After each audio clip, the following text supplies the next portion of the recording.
diselenggarakan oleh negara di sini adalah sebagai salah satu bentuk tanggung jawab negara dalam membantu rakyat dalam melaksanakan kebutuhan negara agamanya.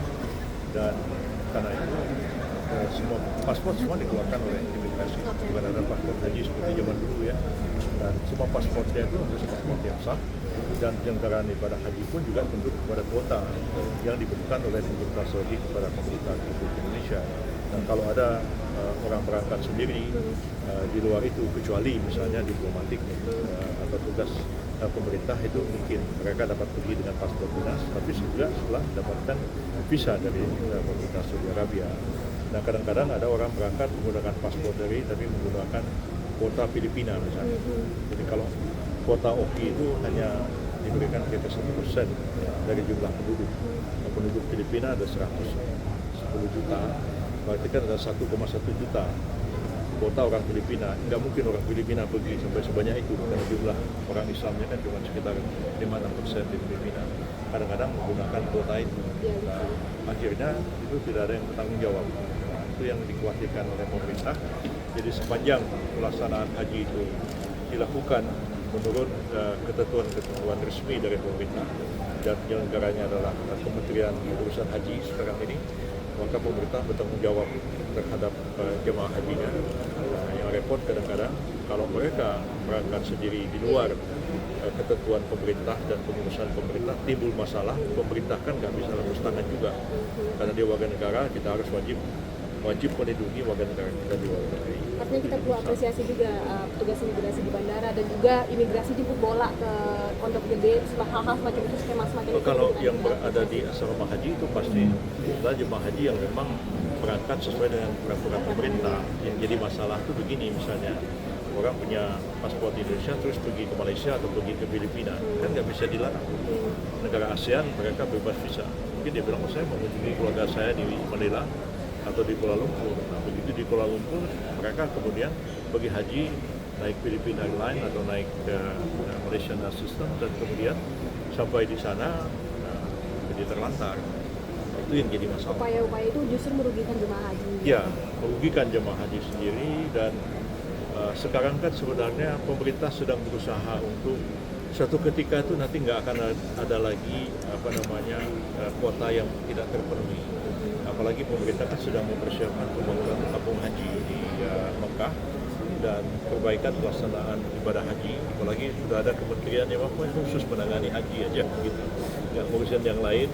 Harap betul-betul bahwa pelaksanaan ibadah haji itu akan sesuai dengan yang kita harapkan bersama. Jadi saya menghimbau juga sebagai pemerintah kepada umat Islam khususnya yang berniat menunaikan ibadah haji, ikuti saja ketentuan yang sudah digariskan oleh pemerintah, dan jangan menggunakan paspor biasa terus pergi ke negara lain, kemudian berangkat ke Saudi Arabia. Dan kadang-kadang begitu di Saudi pun ada masalah ya, karena kalau paspor Indonesia itu dia itu akan menggunakan visa khusus, itu visa haji. Nah, belum tentu ketika mereka dari Filipina mereka mendapatkan visa itu. Kadang-kadang malah disalahgunakan. Baik, terima kasih banyak. Terkait laporan terhadap dua akademisi, Meriam Sari dan Faisal Badrun, ini apakah penegak hukum ini bisa memproses kritik terhadap pemerintah itu? Yang bagaimana ya? Yang dua akademisi, Pak Meriam Sari dan Faisal Badrun, kan ini dilaporkan ke polisi. Mungkin apakah penegak hukum bisa memproses laporan tersebut? Ya, kalau orang dilaporkan siapapun itu tetap diproses ya. Pejabat pemerintah pun kalau ada yang melaporkan ke polisi itu tetap diproses. Tentu pertama-tama polisi harus melakukan klarifikasi terhadap laporan itu. Jadi orang juga akan diundang, bukan langsung dimintai keterangan dalam proses pro-justisia, penyelidikan maupun penyidikan. Jadi siapapun, baik pun dia akademisi ataupun bukan, kalau polisi kemudian mempelajari, kemudian diundang, ya bukan dipanggil, ya, diundang untuk klarifikasi, saran saya hadir aja, diklarifikasi masalah itu, syukur sesudah diklarifikasi tidak perlu ditingkatkan ke langkah penyelidikan atau langkah penyidikan. Jadi saya pikir biasa aja ya. Sekarang ini kan dalam pidana siapa bisa melaporkan siapa ya. Dalam perdata ya anybody can sue anybody. Jadi setiap orang bisa menggugat orang lain. Ya. Pemerintah pun kadang-kadang kalau digugat kan mau nggak mau harus kasih kuasa datang ke pengadilan. walaupun kita tahu gugatannya ngawur gitu, tapi kan mau nggak mau harus dihadapi juga. Begitu juga laporan polisi. Saya sendiri pun dulu sering juga dilaporin ke polisi, tapi saya datang, saya klarifikasi. Karena prinsipnya itu setiap orang dia berhak untuk melaporkan orang lain. Kalau laporannya nggak beralasan, nanti kalau orang itu mau milih, mau dimaafkan orang ini apa juga mau dituntut lagi, gitu bisa juga seperti itu. Ya. Prof, tapi ada juga desakan yang mengatakan bahwa untuk mencabut status ASN dari Ferry Amsari, apakah secara aturan ASN ini ataupun akademisi yang berstatus ASN tidak boleh mengkritik pemerintah? Kalau akademisi dia bebas saja untuk mengkritik pemerintah, ya. Tidak ada yang melarang, tidak ada yang menghalangi hal itu. Nah, kecuali dia melakukan pelanggaran disiplin terhadap ASN. Dan itu pun kalau pelanggaran disiplin kan bukan ranahnya pidana, itu ranahnya etik. Ya, ranahnya etik ya paling nanti apa kesimpulan etik terhadap apa yang dilakukan oleh pihak. Jadi kalau saya berpendapat bahwa langkah-langkah seperti itu lebih baik diserahkan kepada penegakan etik itu.